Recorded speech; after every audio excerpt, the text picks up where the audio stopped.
Cut natin ang kahapon kasi si Troy, kinakain niya yung grapes niya. Naku, hindi ka nabilaukan. Dahil medyo malaki-laki yung grapes. Kaya, i-cut natin ang half.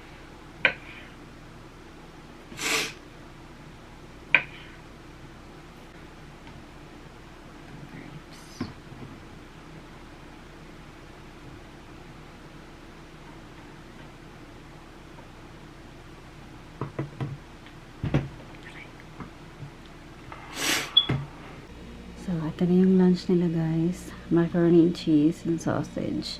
Macaroni and cheese and, sausage and rice. Macaroni and cheese and sausage. Yan. Yan kanilang mga lunch.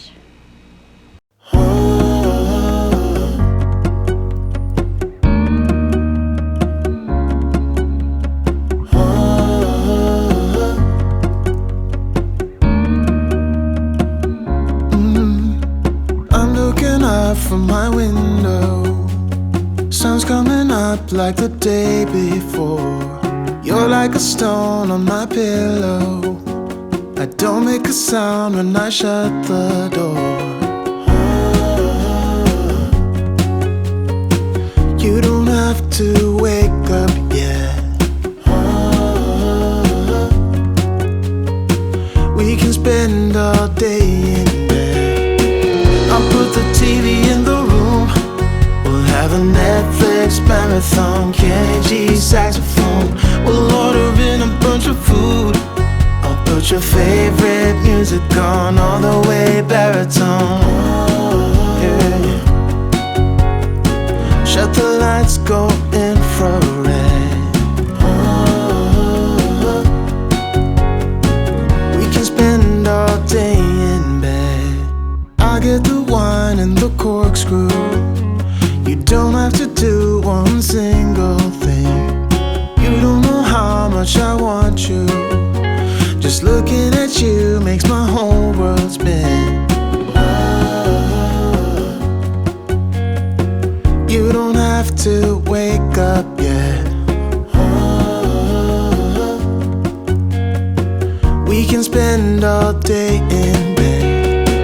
I'll put the TV in the room. We'll have a Netflix marathon. Kenny G saxophone. We'll order in a bunch of food. I'll put your favorite music on all the way baritone. Shut the lights, go infrared. We can spend all day in bed.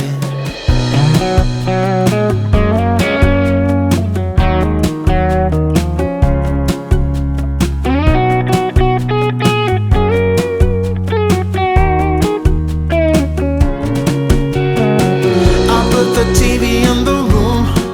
We'll have a Netflix marathon. Kenny G saxophone. We'll order in a bunch of food. I'll put your favorite music on all the way baritone. Shut the lights, go infrared.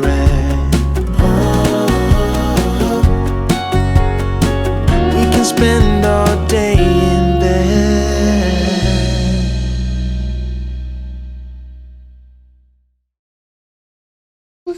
Ayan na sila, And you cannot guys. buckle up.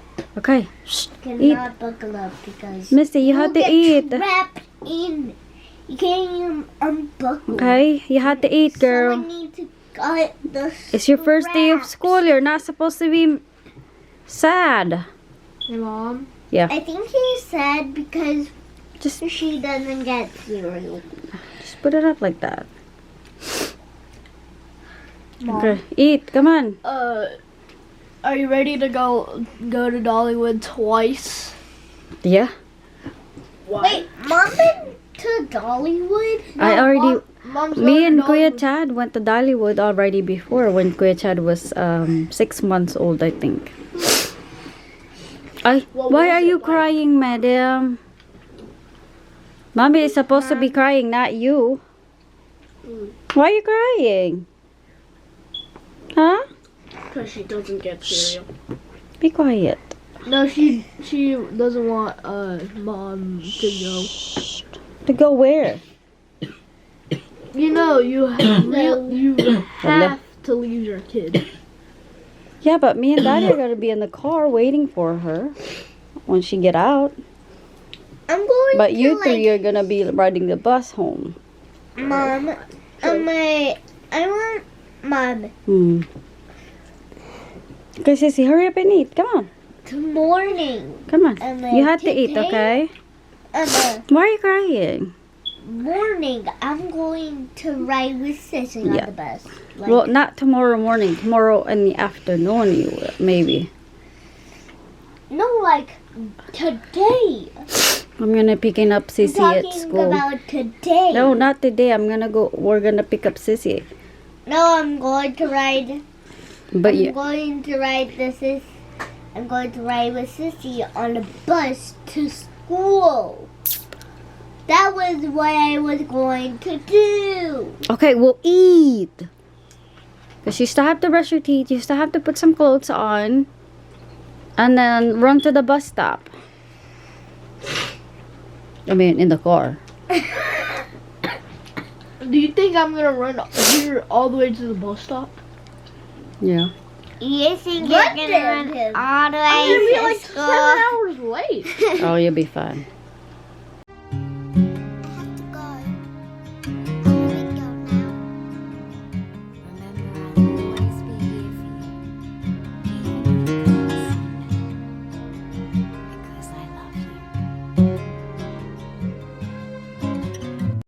Yeah. You ready for school, sis?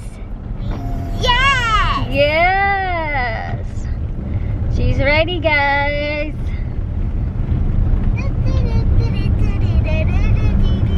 Yeah. And mommy is not ready, and so was daddy. I'm going to Daddy's open. I got stuff in my eyes. Oh my gosh, why? Kaya, this is why I didn't put anything in my face because I know I'm gonna be crying. I'm already crying. Oh my gosh. What the heck is this? I'm a big girl and I can do stuff. Kumakanta pala, I'm a big girl. And I'm going to school. Up above my head and I'm going to school. I love to sing that part. Yeah. Yeah. I always like, because I never even got to go to school with the boys and it was not fair. So today I'm going to school.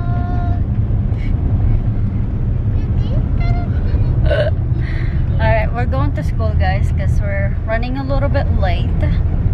Dahil we did Yeah, and we also saw a little video. Mommy, That's gonna video me. cry like crazy. Video me. Okay, I'm sorry, ma'am. Guys, guess what? We saw Momo and we were a little bit late and we got distracted by seeing her. And we were doing a little video. It was fun. And that's all. The camera. Ayan, guys, dito na kami sa school. I am not ready for this.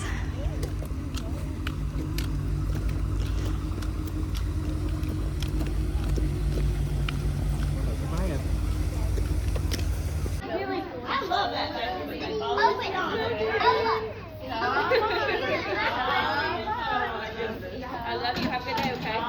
Have a good job. All you guys are doing such big things already. Walking in a line. Good job. Good job. What? I'm already crying here in your video.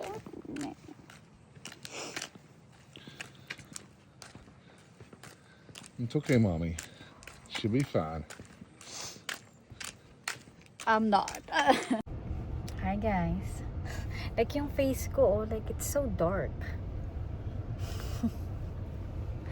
I Hi guys, so after this morning, so hindi na ako nakapag-vlog dahil tayo po ay tears, crying and everything. So yeah, hindi na ako nakapag-vlog guys. So ngayon na tayo mag-vlog ulit kasi susunduin na natin ang ate girl. Susunduin na natin siya. So I think sa pre-K, sa preschool, it's kinda crazy for them to be in school for that long.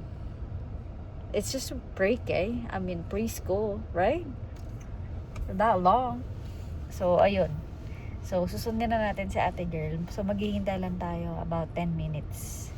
Kasi 1:50 pwede na natin siyang sunduin, and then 3 boys will be riding the bus. O, diba? Andito na sa school pero hindi pa pinikap yung mga kapatid. Now, they wanted to ride the bus. So. And then Troy said, I'm gonna be sitting with Sissy on the bus as he said in the morning. And I said, no, not in the morning. In the afternoon. I said, oh, okay. So, yeah. So, hindi ako nag-vlog kasi ayoko makita niyo na umiiyak ako. Yes. Pero, daddy here took a video of me crying. Talagang binidyohan niya ako habang umiiyak ako. Apple. So, lalagay natin dito para makita niyo yung iyak ko. So, anyways, pick upin na natin siya. I'm excited to see my baby. OMG! Ano kaya yung kanyang day ngayon? Kung nag-enjoy basta sa kanyang first day. I hope she did enjoy her first day. And na she wanted to go back. Kasi yung si Chad, nung pre-K si Chad, as in, nung pinikap ko siya, he started crying. Kasi ayaw niyang umalis sa school. So, yeah. And si Caleb naman, wala, chill lang siya. And then si Troy is happy baby nung sinundo ko siya. So, yeah, mag-wait na lang tayo dito. So, I'm hoping na she did have fun day today. Good first day. Okay, thank you. First day was fun. First day was Can we carry fun. it for you? Yeah. Can we carry this? But I needed to leave my pillow and my blanket. Yes. How was your first day, baby? Fun. All right. Good. So guys, it's time to pick up the boys sa bus stop. O, diba?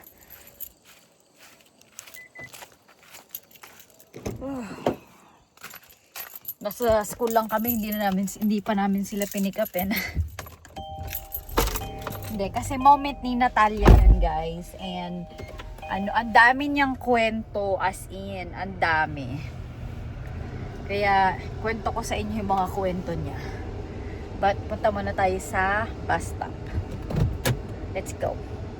So, ayun na guys, nandito tayo sa bus stop. So, ang dami niyang kwento, as in, nag-enjoy daw siya. Tapos, ang nakakatawang part pa is yung tinanong siya ni daddy niya kung na-miss daw niya ako. Ang sabi ba naman niya, hindi daw niya ako na-miss kasi sobrang fun daw, sobrang nag-enjoy daw siya, as in sobrang fun, sabi niya. Sabi ko, naloka ako dito. Sabi ko, ang sakit nun kung ako dito, iyak ng iyak. Konting lang, sa bawat sulok lang ng bahay naano ko siya dahil syempre simula nung siya na yung kasama ko, tapos ngayon mag-i-school na siya, tapos sasabihin bigla na hindi ako na-miss, o diba? Kalukang bata yan. So ayun, ang dami niyang kwento. Sabi niya meron daw sumipa sa kanya. Sabi ko naman, grabe naman, first day may sumipa agad sa'yo. Sabi pa niya may sumipa daw. Tapos sabi ko, sinabi mo ba sa teacher? Ang sabi niya, hindi daw kasi nakalimutan daw niya. Sabi niya, bukas daw. Sabi niya, pagka sinipa niya ako ulit, sabi niya, sasabihin ko sa teacher. Ano ba yan? First day may nang aaway. Kalokang yan. Kaya tinanong ni daddy niya, kung nagiging, ba daw siya, nagiging, mean, nagiging maldita ba daw siya kung nakikipag-away. Ang sabi niya, nakipag-away daw siya kasi inaway daw siya. Talaga naman. Sa kanya ako magkakaroon ng problema kay Natalia ako magkakaroon ng trouble Kasi never ako nagkaroon ng problema kay Chad, kay Caleb, kay Troy. Never ako nagkaroon ng problema sa kanila. Pero I think kay Natalia tayo magkakaroon ng problema. Dahil sa ugali niya. Ang dami pa namang babae dun sa classroom ni Natalia ngayon. Ang dami nila, tas iilan lang yung mga lalaki. Kaya talagang gonna be challenging sa mga teacher. Especially kung may mga attitude yung magkakasama. Oh my gosh. Kaya nakakaloka. But yun, ang dami niyang kwento, as in, ang dami niyang kwento. So yun, pinaka, yung hindi daw niya ako na-miss kasi na sobrang nag-enjoy daw talaga siya. So, ayun. So, yung tinanong ko siya kung dadalhin ay kung mag-ride siya ng bus kasama nila kuya niya bukas, pauwi. Sabi niya, sasakay na daw siya sa mga kuya niya pauwi. Pero na ito guys, ko na talaga yung final decision ko is ihahatid ko na talaga sila sa morning kasi nga alam niyo like sobrang hectic na like especially kaganina umaga, like ang na-ready ko lang is yung 3 lalaki lang ang na-ready ko. Tapos si Natalia hindi pa siya nakabihis, hindi ko pa inaayos yung buhok niya. As in like, oh my gosh, sobrang yung rush ko talaga, as in sobrang nakakaano kasi kung ihahatid ko sila sa school, pwede ko silang gisingin ng 6 o'clock. Alam mo yun? Kasi hindi pa kasi pwede kaming umalis sa bahay ng 6:50. So makakarating kami sa school ng 7:10 or 7:15 ganon. Kaya pwede ko silang gisingin. Kagaganina ginising ko sila ng 5:50. 5:50 ko sila ginising. And nung syempre ginising mo lang yun, no? Wala pa yung pangalawang gising, wala pa yung pangatlong gising. Nag 6 o'clock na lang, hindi pa sila hindi pa sila kumakain kasi nga wala pa sila sa table. Kaya sabi ko, meron lang kayong 15 minutes left. Sabi kong ganun. Talagang minadali ko sila kaganina umaga. Kaya ay nako, kaya hindi po pwede na hindi ko sila ihatid, especially now na wala naman na wala na namang nabuntot sa akin ngayon. Alam mo yun, yung ganun, yung kaya ihahatid ko na lang talaga kasi wala nang nagbumubuntot-buntot sa akin, unlike before na mahihirapan ako ihatid, tapos yung ganun. Ngayon wala na. Uuwi tayo lang mag-isa. Hindi ko rin alam mo, parang hindi ko rin ine-expect na na mangyayari sa akin to na lahat sila nasa school. Hindi ko talaga ine-expect na mangyayari to. Ang talagang ko lang is yung talagang kasama ko lang sila yung ganun. Pero yung last baby talaga yung pinaka hard kasi syempre kasama mo the entire for the whole 4 years kasama ko siya, tapos biglang boom, papasok na siya sa school, diba? Ito na ata ang bus. Tagal ng bus, nakakaloka. So dumarating dito yung bus, I think 2:50 yata siya dumadating So yeah. So anyway, so yun. So na-enjoy naman daw ni Natalia ang kanyang first day, and babalik daw siya sa school tomorrow, sabi niya. O, diba?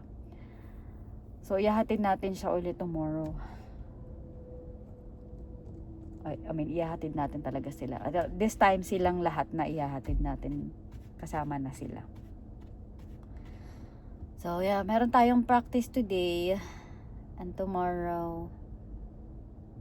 So yeah. sila.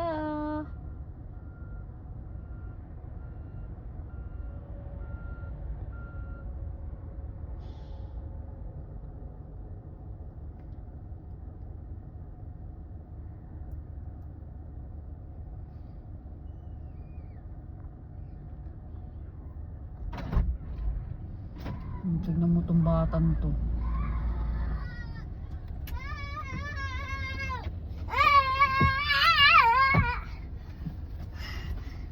Hi, what are you screaming about for?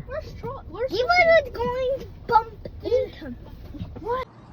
We're here at practice, guys. Ang lamig. Hey, Daddy.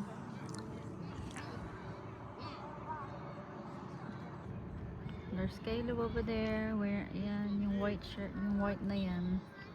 In the front, ayan na. Sir, Caleb, Berta. Sir, Caleb.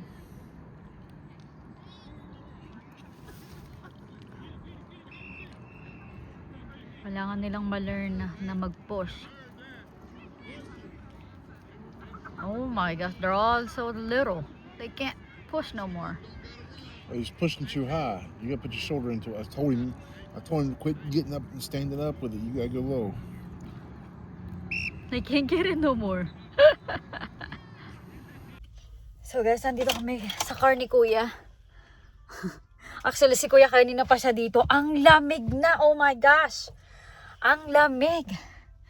As in, nagdala ako ng jacket kasi alam ko malamig. Tapos, bigla namang humahangin pa. Oh my gosh. So bukas, magdadala tayo ng blanket. And Kuya will have to bring some, jacket tomorrow. Oh, ang lamig, promise. Ano na? What time is it, Kuya? 7:10. So, dito sa car is, warm siya konti. So, si Natalia hindi masyado siyang nalalamig kasi galaw ng galaw. Kaya, nakikita ko siya dito. Yan. So, dito muna kami ni Kuya. O yan, merong fundraising si Natalia, guys. Is a Krispy Kreme fundraising. So, kung gusto nyong bumili kayo. Kasama to sa nila, sa fundraising para sa kanilang uniform na yung hoodie, yung jacket, pants para sa panglamig. Yun yung fundraising nila. Ay.